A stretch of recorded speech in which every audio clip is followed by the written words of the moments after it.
Assalamualaikum warahmatullahi wabarakatuh. Saudaraku sebangsa dan setanah air, sejak kemarin sampai hari ini, trending topik atau menjadi berita utama di media tentang kisru dalam persidangan Rasman Arif Nasution sebagai tersangka yang melawan Hotman Paris Hutapea. Kita tahu keduanya ini adalah pengacara kondang, khususnya adalah Hotman Paris Hutapea. Dia adalah seorang pengacara kondang, kemudian juga pengasuh rubrik hukum di Metro TV. Jadi luar biasa terkenalnya, dan menjadi ribut itu gara-gara Iklima. Iklima ini pernah menjadi asistennya Hotman Paris Nasution, kemudian dia minta supaya Rasman Arif Nasution menjadi pengacaranya dengan dengan isu yang disampaikan karena dilakukan pelecehan terhadapnya. Tapi belakangan ini kemudian dia menarik dari Rasman Nasution dengan pengacara yang lain. Nah, kemudian dia membantah, saya nggak pernah mengatakan bahwa Hotman Paris Hutapea melakukan pelecehan seksual, terhadap dia lah gitu.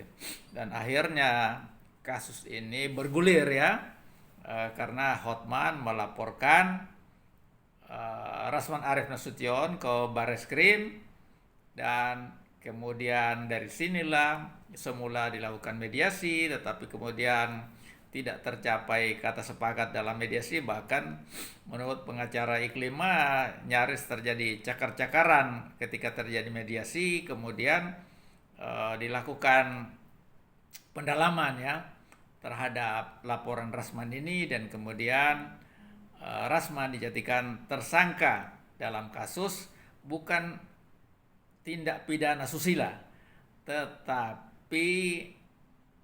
pencemaran nama baik, Undang-Undang ITE. Nah, disinilah masalah ketika bergulir. Rasman sudah jadi tersangka dan dilakukan sidang di Pengadilan Negeri Jakarta Utara. Hakim kemudian memutuskan bahwa sidang ini tertutup. Kemudian Rasman memohon Yang Mulia tolong sidang ini terbuka untuk umum, tidak tertutup. Berkali-kali dia mengajukan, kemudian akhirnya hakim tetap bersikukuh tidak mau kalau persidangan ini terbuka. Nah, di dalam persidangan di pengadilan negeri dan juga pengadilan tinggi itu ada kasus-kasus di mana hakim itu memutuskan bahwa persidangan tertutup. Misalnya berkaitan dengan ketertiban umum. Nah, hakim biasanya mengatakan itu pokoknya tertutup. Lantas keselamatan negara. Nah, ini juga menjadi alasan hakim untuk mengatakan ini tertutup. Maka itu sebabnya mereka yang dituduh teroris tidak pernah sidang mereka ini diberitakan oleh media karena tertutup sifatnya. Kemudian gugatan perceraian, kalau gugatan perceraian juga ini tidak terbuka. Tetapi sebenarnya di dalam pengadilan negeri itu adalah persidangan itu terbuka aja, diberitakan di media secara luas ya. Kemudian sidang KDRT ya KDRT. Kemudian sidang tindak pidana kesusilaan. Lantas 6, sidang tindak pidana yang pelakunya anak-anak. Nah, hakim itu beralasan ini ada muatan asusila. Di situ hakim mengatakan, padahal Rasman dijadikan tersangka itu nggak ada kaitannya dengan, dia dijadikan tersangka karena melakukan pencemaran nama baik. Nah, melalui elektronik. Nah, itu. Dan pasal-pasal yang dikenakan kepadanya itu adalah pasal yang berkaitan dengan pencemaran nama baik. Nah, kalau ini tertutup, maka yang rugi luar biasa adalah Rasman. Kenapa? karena publik tidak bisa mengetahui apa sesungguhnya yang terjadi dalam persidangan itu. Jadi wajar kalau Rasman menuntut supaya persidangan ini terbuka, bisa dipublikasikan oleh media, bisa diberitakan oleh media, karena tuduhan yang ditimpakan kepada Rasman, akhirnya Rasman dijadikan tersangka adalah pelanggaran Undang-Undang ITE. Nah, inilah sesungguhnya perdebatan di sini. Tapi hakim tetap bersikuku, Rasman juga akhirnya ini tetap ngotot supaya terbuka.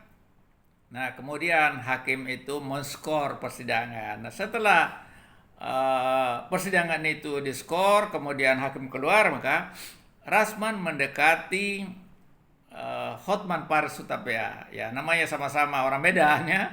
Biasalah cepat emosi dan lain sebagainya, entah apa yang dikatakan di situ. Nah, kemudian akhirnya dilerai timnya Hotman datang juga, kemudian yang kemudian menjadi pemberitaan karena salah satu pengacara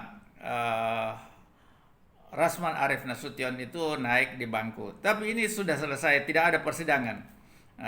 Nah, kemudian orang mengkaitkan ini menghormati persidangan. Persidangan itu nggak ada. Lain halnya kalau ada hakim di situ masih berlangsung persidangan, kemudian akhirnya seorang pengacara naik di meja berbicara lantang apa semua, itu tidak ada. Jadi ini barangkali yang perlu diketahui publik. Maka sekali lagi saya sebagai sosiolog dan juga mengamati tentang masalah-masalah hukum, karena saya juga adalah sarjana hukum, saya mendesak pada hakim untuk menjadikan sidang Rasman ini sebagai terbuka.